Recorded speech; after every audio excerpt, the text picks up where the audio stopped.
Erinë. Eri po sot do flasim për midhjet. Ne kam studiuar midhjet. E kemi gjanë shumë dhe sa herë që e imitoje, po, kënaqesh, nuk mërzitesh asnjë. Po, është bukur që ai ma lejon. Të përshëndesim Xhaxhin nëse na dëgjon. Autorin, më thuaj. Jemi futur në YouTube. Më pëlqen kur flet Autorin, duket vetë si ushtar në repar. Po. Je futur në YouTube, çfarë ke parë? E di që unë futem rrallë në YouTube për të parë veten time, nuk jam nostalgjik fare. Pse nuk e googullon ti Erion Korini për shkak? Fare. Pse ke pyetur ndonjëherë ChatGPT? Po çfarë interesi mund të kem unë për veten time?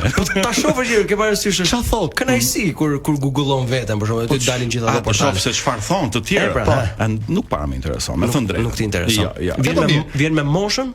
Mos interesimi se çfarë mendojnë të tjerët. Mbas edhe me moshën, nuk e mbaj mend veten time të ri, më duket se do të qenë gjithmonë kështu, por kur arrin në këtë moshë, ti vlerëson të tashmen, vlerëson njerëzit që të duan që bëhen shumë pak gjatë udhëtimit, pra rrethi besimit bëhet tek 5-6 njerëz, vlerëson faktin që në shtëpi të pret dikush që të do shumë dhe ke besim tek ai njeri, dhe që ke një profesion dhe bashkëpunëtor të mirë, profesionist, kjo është e gjitha ajo që kërkon njeriu në këtë moshë. Mos flasim pasaj për hobet, jo peshkimi, jo shëndetje etj. Po mos të pyesim për moshën eksakte.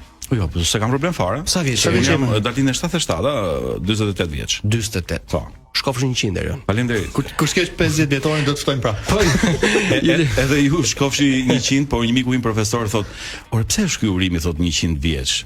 Pastaj bëhesh i Se jemi japonez. Mërzitet njeriu, jo vetëm u mërzitet të tjerëve, po mërzitet edhe vetë duke jetuar. I plotson ato gjërat, ato qëllimet objektive, pastaj edhe mund të ikim. Është thjesht kalimtare. Po YouTube-i? Në YouTube, te kënga jote Sëmundje dashurie. Është një koment aty Korin dhe thot eksaktësisht kështu. Po ku ka humbur ky Erion Korini? Pik pyetje e madhe.